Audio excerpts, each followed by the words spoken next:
Қазақ тілі тапсырмаларын жеңіл әрі оңай орындау үшін менің YouTube каналыма тіркеліп алыңыздар.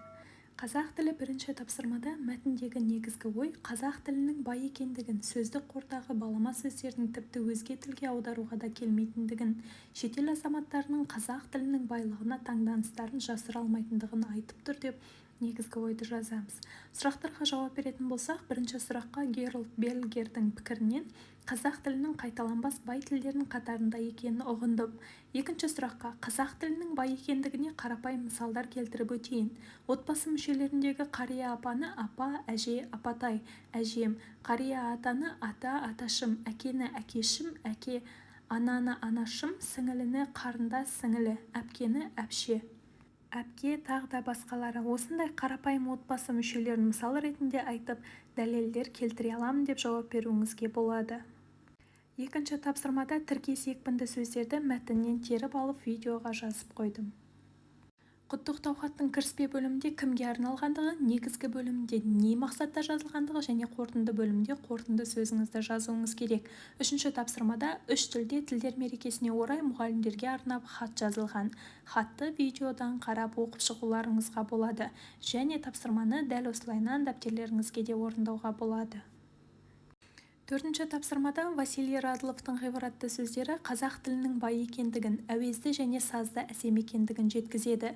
Ғабит Мүсіреповтің ғибратты сөздері ана тілінің тарихын және оны сақтап, ұмытпауымыз қажеттігін меңзеп айтып тұр. Шыңғыс Айтматовтың ғибратты сөздері тілді қастерлеп, құрметтеп, қадіріне жетуіміз қажеттігін айтып тұр деп жауап берулеріңізге болады.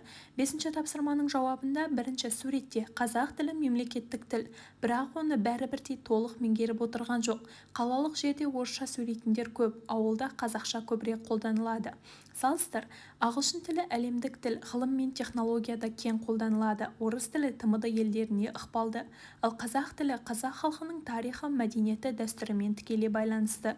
Болжа, егер жастар қазақ тілін құрметтеп күнделікті өмірде қолданса, қазақ тілі өркендейді. Керісінше тек ресми құжатта ғана қалып қойса, әлсіреуі мүмкін.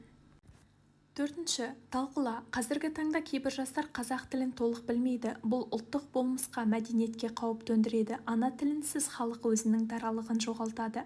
Жарияла. Дегенмен мемлекеттік қолдау мектеп пен жоғары оқу орындарында оқытылуы, әлеуметтік желілер мен бақтағы қолданылуы қазақ тілінің болашағы жарқын болуына мүмкіндік береді.